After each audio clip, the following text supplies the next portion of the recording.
Mr. Raymond Crook. Give Raymond a big welcome, please. Good morning. Morning. I'm from Melbourne. I'm sure you won't hold that against me. I have to have some words with me today because I've just made some revisions to this. Last time I did this poem, I think I managed to offend most of the audience.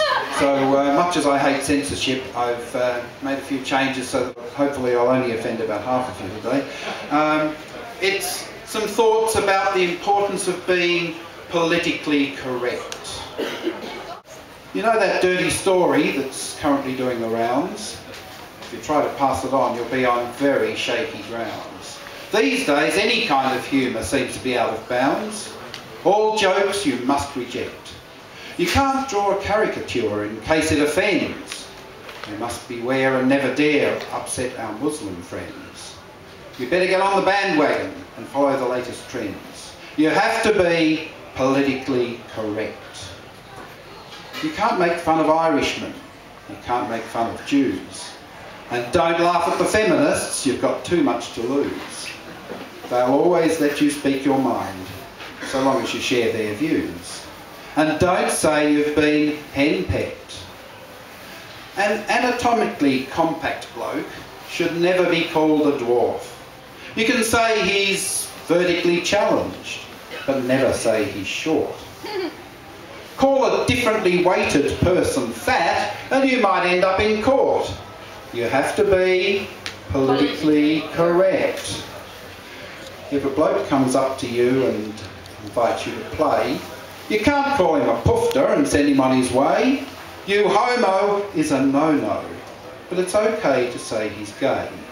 You have to show respect. You can't call a spade anymore. You can't call a sex worker a hooker or a whore. And you can't make jokes about your mother-in-law. You have to be politically correct. They've censored all the fairy tales. They're banning Mother Goose. You mustn't laugh at Benny Hill or even Lenny Bruce. You mustn't smack your naughty child. You'll get done for child abuse. And then your family's wrecked. Enid Blyton's Bessie and Fanny and old Dame Slap have been changed to Beth and Franny and old Dame Snap. And I think the land of gollywogs has fallen off the map. You have to be politically correct.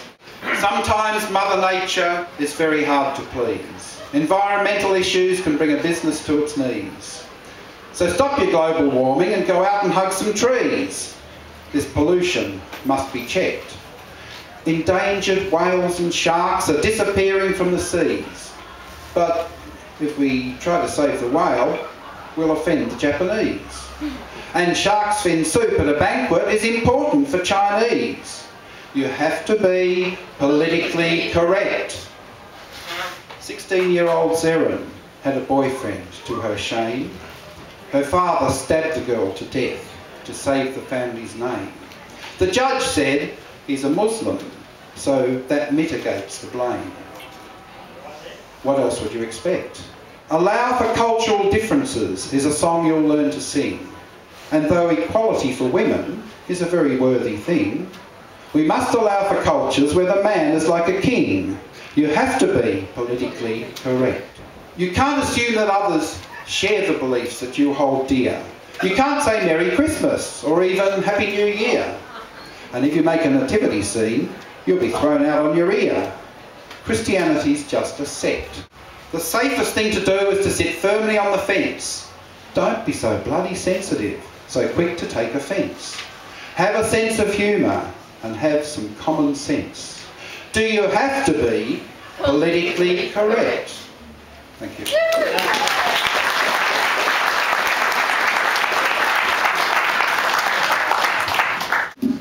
Thank you very much for that, Raymond.